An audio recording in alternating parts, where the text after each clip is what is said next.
Welcome to Backbone Unlimited. My name is Matt Hartsky. In this episode, we're talking about evening elk hunts and how to make a short window count. If you're like most of us, you don't always have a whole day to hunt.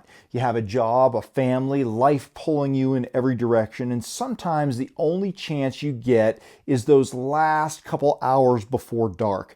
That window can feel tight, rushed, and unforgiving. But here's the good news. If you understand how elk move in the evening and how air moves on a mountain as light fades, you can turn a 2-hour shot into a high odds play. You don't need to run all over a unit. You don't need to bugle your lungs out. You need one smart place to sit, a clean entry, and the discipline to let elk do what they're already planning to do. Leave bedding cover, stage in the timber, and drift towards feed. Let's start simple. In the evening, elk want the same things you and I want when the day winds down. Cooler air, security, and an easy path to dinner. Cows begin to shift out of that cool shaded bedding timber. Bulls shadow them from slightly higher or off to the side where there's cover. Most herds don't jump straight into the open. They stop just inside the edge in a little pocket of timber, organize, scent check the meadow, and then step out close to or after last light. If you can sit on that travel line or one of the tight spots that link bedding to those staging pockets, you've put yourself right in the flow. And if you can keep your scent out of that flow before and after the wind switch, you're in business. Air is the second half of the equation. When slopes warm, air tends to rise. As shade creeps down the mountain and the ground cools, that movement flips and air begins to fall. That's the evening switch that screws a lot of hunters up. You pick a good tree while the sun still warms a face, thermals are rising, everything looks perfect, and then 15 minutes later, your scent starts sinking straight into the path the elk are using. The fix is very straightforward. Choose a position that is safe while the last pockets of sun keep air drifting uphill, and still safe when cooling shade turns it downhill. In plain words, you need a place where your scent has somewhere harmless to go both before and after the flip. I like to picture a moving shade line on the mountain. Above it, in the remaining sun, air often holds upslope a little longer. Below it, in cool timber, air drops early. Elk love to travel along or just inside that shade because it's cooler, quieter, and it feels safe.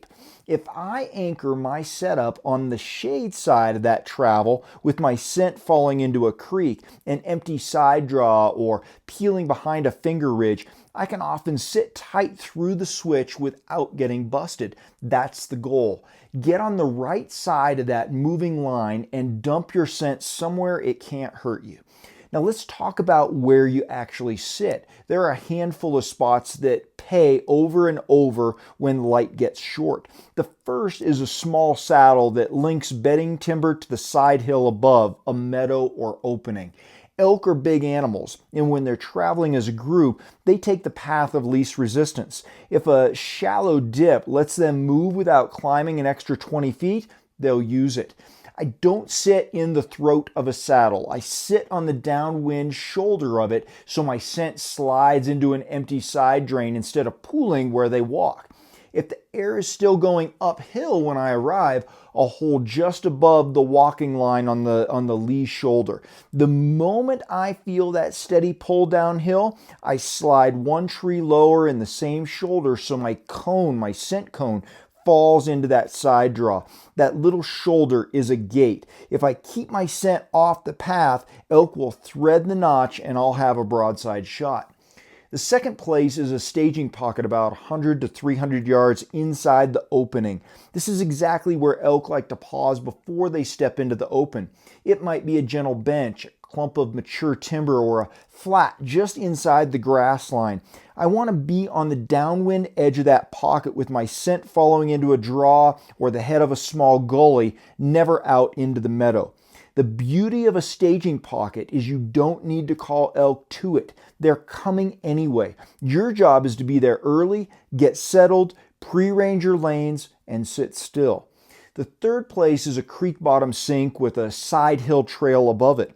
A cool shaded creek is like a gutter for scent in the evening. As air drops, your scent cone can fall into that water course and get carried away from the heavy travel line. Elk will often skirt the soggy bottom on a worn corridor trail 40 to 100 feet above the water, staying in the cool air but out of, the muck. I'll sit tightly above that trail on the downwind side so my scent crosses over and falls into the creek. These spots can be close to access roads, which makes them great after-work hunting spots. There are also places I avoid in the evening, even if the sign looks amazing. I won't sit right on the meadow edge if my scent could push into the open. Elk can stand just inside the timber and scent check that edge for a long time. If my scent cone leaks to the grass, they'll hang up out of range or slide a parallel trail I can't shoot. I also avoid the dead center of bowl-shaped pockets and draw heads as the switch hits. Those shapes make air swirl. If I must hunt a bowl area, I choose the outer lip where the air picks one direction and stick with it. And if a cross breeze is pushing straight toward an opening, I won't fight it. I'll move deeper into the timber and downwind until that crosswind throws my scent into empty woods, not into the groceries. The best after-work plays are close and clean. If a spot takes 45 minutes of hard hiking to reach, you'll sweat, you'll rush, and you'll arrive with a noisy heartbeat and a messy scent cone. I stick with plays that are 20 to 30-ish minutes from the truck. I can move slower, stay cool, keep my scent light, and actually get set up before the wind switches. While I walk, I want a route that uses the shaded side of the slope, stays off of skylines, and keeps my scent peeling into a harmless drain. I'll side hill a contour below a ridge crest instead of walking the top. Elk sitting near the edge of a meadow can pick up on a skyline shape from a long ways away, and I'm not going to be that guy. Before I ever leave the truck, I also make a quick forecast in my head. Clear and warm means sunny faces are going to hold your upslope thermals longer. Shaded timber flips early. North and northeast aspects of a hill cool first. South and west faces hang on to rising air. Clouds or a front can flatten temperatures and trigger an early switch everywhere. I park downwind and below where I plan to hunt so my truck scent doesn't drift into the movement line as the evening cools. I close the doors softly, talk softly, and start a little cold, uncovered so I don't sweat on the climb or the trek in. Sweat is scent. Blow your shirt out on the hike and you're already losing. I treat that moving shade line like a handrail during my walk in. If I can stay in the cool side while I approach, I'm more likely to have stable or falling air around me and a quiet duff under my feet. As I move, I pick Plan A tree that is good if air still drifts uphill, and a Plan B tree that is good the moment it starts to fall. I check the wind at knee height and chest height. If I get 3 identical puffs in a row over a couple of minutes, I trust it. If my bottle swings 45 degrees back and forth or knee and chest disagree, I treat it like variable air and shift to a lip or shoulder where one pole dominates. The last couple hundred yards, I slow way down. Think still hunting pace without the still hunt mindset necessarily. I'm not trying to find elk with my feet. I'm trying to arrive cool and quiet and let a known travel line deliver the elk to me. If I'm solo, I keep it ruthlessly simple. I anchor first, call second, and sometimes not at all. My job is to be in the right place at the right time, not orchestrate a concert. I sit where my scent cone is clean now and will still be clean after the thermal switch. I stay semi-standing or on one knee with the bow in hand so I don't have to untangle myself when elk show up in low light. I pre-range my lanes before the woods get dim, and then I put the rangefinder away. At last light, I don't want to be digging for gear. I want to stand still, breathe slow, and shoot the lane I already picked. If I'm with a buddy, we build a clean L shape. The shooter posts on the downwind side of the travel line, covering the expected approach. The caller sets up 20 to 40 yards further downwind and back. That shape does a couple of things for us. If elk swing to scent check the sound, they hit the caller's cone first, not the shooter's. The shooter stays clean and lethal. We don't whisper in the evening. Hand signals usually are the only language. Discipline beats chatter every time. Calling in the evening is a lot more about restraint than noise. Elk are already moving to feed. They don't need me to convince them. Most of the time, silence wins. If I need to angle a cow line or stop a satellite bull, I'll use one soft cow mew when their heads are behind brush or a trunk, just one. I want a tip of the ear, not a full stop and stare. Raking is money in the evening. 10 seconds on bark with a dead branch can sound like impatience from a real animal without blasting my exact position down the hill. If the woods are dead quiet and I truly don't know if there are elk within range, I might throw one low, no attitude, whiny, weak locator bugle pointed across the drainage, never towards the line of travel. One and done. If nothing answers, I go right back to silence and I trust the line that I expect the elk to be on. If something does answer, I don't charge in unless my wind is rock solid. Usually I let that vocal tell me which funnel or pocket he's likely to drift through and I hold my ground. Last light is where many tags get punched and where a lot of animals get wounded. It's easy to make bad choices when pins get fuzzy and adrenaline gets loud. I remove as much guesswork as I can before it matters. I range a tight line where elk first enter. A mid lane, that's my bread and butter. And a panic lane I can shoot without moving my feet. Then I burn those markers into my brain. I'm not just daydreaming while I'm waiting. I want to know exactly where those elk could end up. If an elk steps into the mid lane at 35, I don't need to fumble. I know that stump is 35. I also set my body to those lanes. Feet where the mid lane lives, bow in hand, knees soft, shoulders down. When it's time to draw, I wait for the head to go behind a tree or step into shadow. At last light, I might get one draw, so I want to make it count. If I can't clearly see the exact spot I want to hit, I'm not going to shoot. I don't care how big the bull is. If I can't see what I'm doing, I pass. That kind of discipline is how you go home with meat and not regret. When a bull rips a bugle late, it's exciting and it's risky. We all feel that urge to go.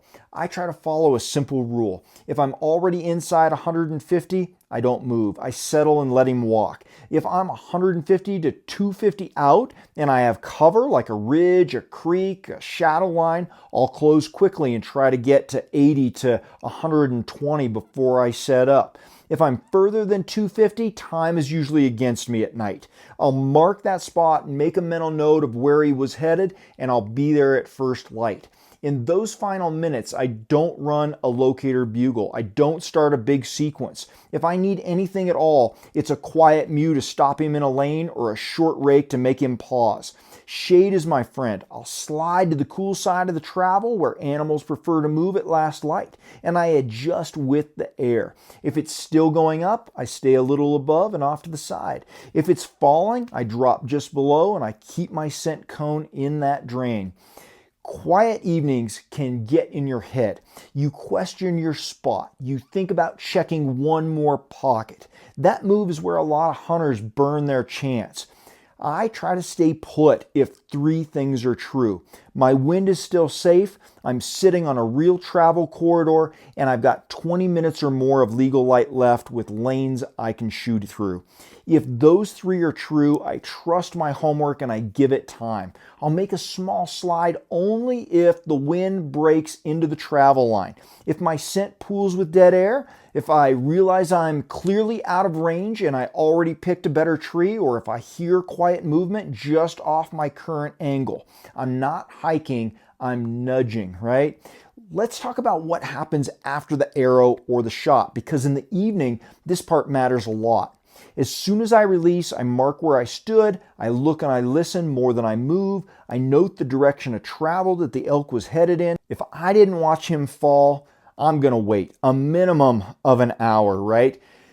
That can feel like forever, but pushing a wounded elk in the dark is how you lose an animal you would have recovered with patience. When I start tracking, I begin with a dim red light to preserve night vision.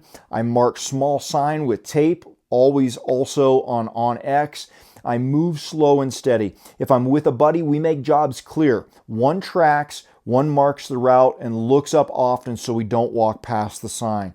When I get to the animal, I protect the meat first, especially in warm weather. I like to prop the elk up a bit, downhill with a log or rock, try to get those quarters off as cleanly and as quickly as possible. I have game bags ready before I make the first cut.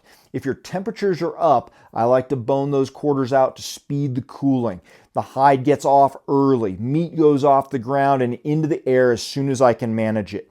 Creek bottom air, shaded benches, or even a little breeze on a finger ridge can make a big difference in cooling your meat. If I'm solo, I try not to overpack the first load. I get one heavy smart load out, mark the rest well, and I'm back at first light, or I'll come back in the dark if it's close enough and safe enough to do so. Make sure you always have at least 2 headlamps and spare batteries because one failure at midnight can turn a good night into a dangerous one. Sometimes the right play is to back out and come back at first light. If the hit is marginal and the sign says wait, I wait. If the terrain is truly unsafe, cliffs, bad slides, or heavy predators and pushing at night would be reckless, I mark the spot, secure what I can, and return in the daylight. That's not quitting, that's being a grown-up about it. A clean recovery in the morning is better than a blown recovery in the dark. Before I ever step off into the afternoon hunt, I run a 2-minute launch checklist. I test the breeze at the truck so I know which spots are likely safe tonight. I name a plan A, plan B setup out loud, even if I'm alone, so there's no indecision later.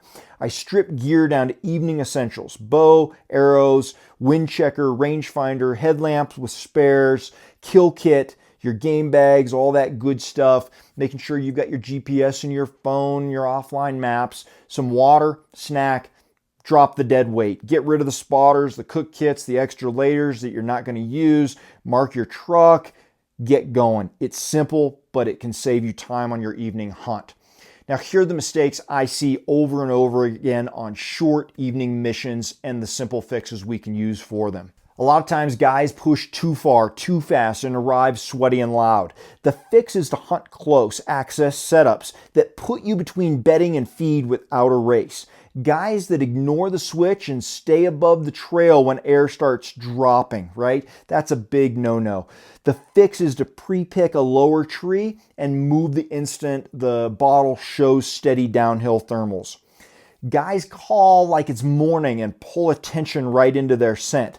The fix is silence first, with sound used like a brake pedal, not a gas pedal. Guys sit on the meadow edge because they want to see and then watch elk hang out in the timber. The fix is to back into the staging pocket 100 to 300 yards inside and let them pause right in front of you. Guys get restless in the last 20 minutes and they wander around. The fix is to commit unless your wind forces you to slide. Guys force low light shots when they can't see well. The fix is to pre-range 3 lanes and pass on anything you can't see clearly. Guys shoot without a pack-out plan.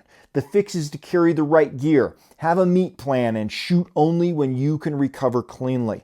And the big one, guys hope a bad wind will hold. It won't. Move now or lose the evening hunt. I want to give you a single picture to carry into the field. You pull in after work. You test the breeze at the truck and feel a light upslope on the sunny face, but the timber across the draw is already in shade. You choose a contour line that stays in that shade. You walk in slow, never on the skyline, always with your scent cone peeling into a small side drainage. You check the wind at knee and chest height. It's steady up for now. You stop at a finger ridge that connects bedding on one side to the side hill above a meadow. There's a soft notch right where the ridge connects down. You can see a faint track where hooves have smoothed the lip.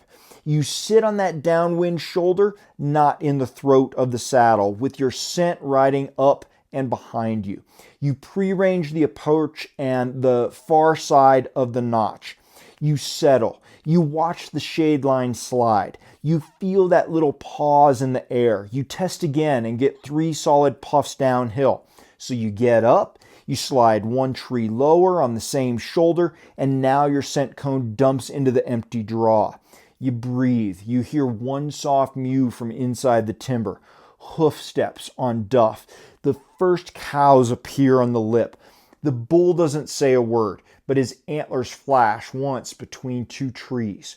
You draw when his head slips behind a fir, hold steady, and settle the pin on a spot you can actually see. It's not luck. It's a plan that protects your wind through the switching of thermals and puts you where elk are going to be anyway.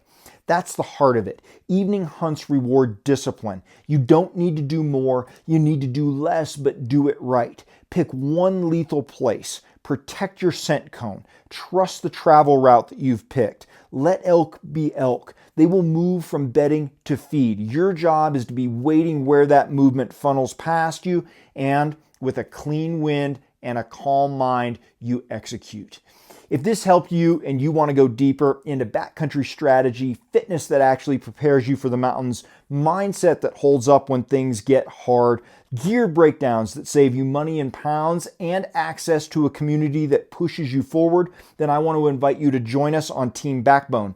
Members get 20% off site-wide on your gear and apparel. You get an exclusive Backbone Unlimited t-shirt mailed monthly that you can't buy anywhere else. You get full access to the members-only digital content vault with checklists, detailed guides, strategy videos, training, and the kind of tools you'll actually use. You're going to get automatic entry into our monthly gear giveaways, and you get direct access to me and the private Team Backbone group so you can ask questions, get eyes on your plans, and learn alongside other driven hunters who live for this the same way you do. We built Team Backbone for guys who want to sharpen their edge, train harder, hunt smarter, and do it with a tribe that won't let them quit. You can find more at backboneunlimited.com on our membership page. Thanks for being here. Until next time, train harder, hunt smarter, and never settle.